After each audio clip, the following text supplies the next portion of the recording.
Hey guys, this is Nolapada, and today I want to talk about Hello Games' latest free update to No Man's Sky, the Interceptor update. I may be a bit late to the party as it's been out for about a week now, but I've been blown away by the quality of this update. We're fresh off of two updates, Waypoint and Fractal, that were both mainly quality of life and ports to new platforms. They weren't super substantial content-wise, so I've heard many people losing interest, moving on to other games.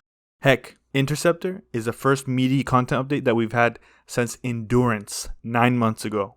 Interceptor adds cohesive new elements to the combat pillar of the game. I'll speak a bit about how the new features build and flesh out the game, instead of feeling tacked on like many updates of the past have felt. If you haven't checked out the update yet, I highly recommend you do. It's a great update, guys.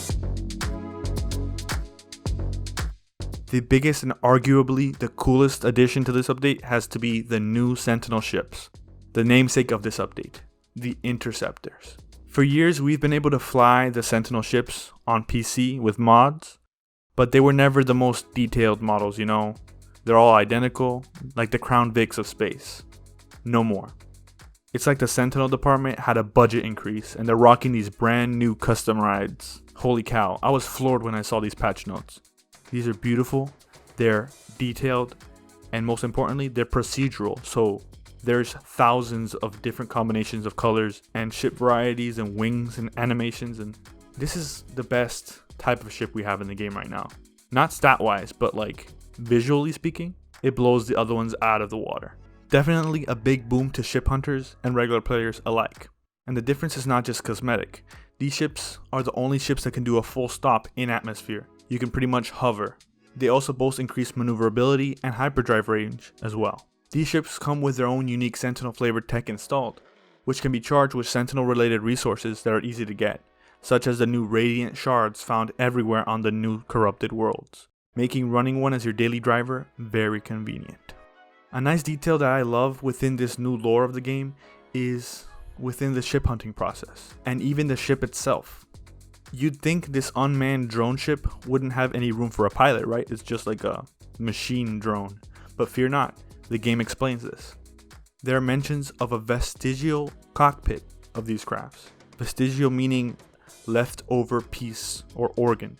Meaning that at one point these ships were piloted, but over the millennia, with corrupting influence of the Sentinels and the mismatch of wiring, these ships became self-driving and part of the hive mind, leaving behind a useless cockpit. At least, useless until you arrive. Just look at the details when you hop into one of these beauties. There's no glass to look out of, yet within this hollowed out machinery are panels that display the outside world seamlessly, give or take the pulsating of electricity through the circuit boards. Neat stuff. You could even see exposed wires showing that this was more of a slapped together kind of last ditch effort to make the Sentinel ships instead of something designed from scratch, you know? These were at one time regular ships until the Sentinels co-opted them into their leagues. Thankfully, these awesome ships are not just for the galaxy's police force. Millions of these new types of worlds have been corrupted into Sentinel planets that are littered with wrecks of these ships. This new update didn't just add the new ship type, it added special salvage missions that make you have to earn these ships. Your mind has to meld into the consciousness of this Sentinel brain. If not, the ship will certainly reject you like a parasite, or even digest you within. The reason I call these additions to the update cohesive is because the content is sort of a new holistic package. It's not just something that they tacked onto the side of the game. The way you acquire these ships is intermingled with the new planet type, the new enemies you can face here, and the new abandoned camps. It all links up in a very satisfying way, and is conducive to gameplay loops that have variety. There's not just one way to find these new interceptors. You can get to max wanted level in any system, destroy the mothership, and you'll get the coordinates to the nearest interceptor, even if it's in another system. You can seek out the new planet type from the galaxy map. Once there, fighting through all the waves of the new and revamped corrupted Sentinels will also lead you to an interceptor crash site. And speaking of the devils, it makes sense in hindsight why Sean used this purple devil emoji to tease this update. The crystals embedded in these corrupted abominations almost look like horns. Along with this new look for the basic corrupted, there's a new insect type of walker that shows off the improved AI for all the Sentinel quads. Even the regular dog Sentinels are smarter, fiercer, and don a new cloaking ability that still catches me off guard sometimes. I'll tell you, this new setup of the waves of corrupted Sentinels is refreshing. You have the regular corrupted, you have the small walkers, you have the larger walkers that almost feels like a boss battle. And it's this kind of combat that I wish we had more of in No Man's Sky. This, alongside the new Sentinel waves added last year, is nice to see. It's nice to have this variety in combat encounters instead of it always going the same way. And these corrupted Sentinels had my fully upgraded self still sweating at times.